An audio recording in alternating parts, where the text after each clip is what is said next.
सूरज आचानवा से बदरी पवनवा से पूछिले गइलू कवना खोहा हो।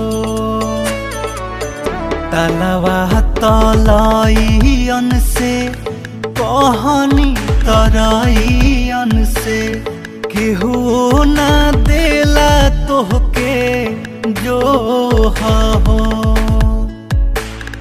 अपने तलांगी गइलू लमहर सागरवा के, अपने तलांगी गइलू लमहर सागरवा के, हमरा के छोड़िए ही पारा हो। उड़ गइल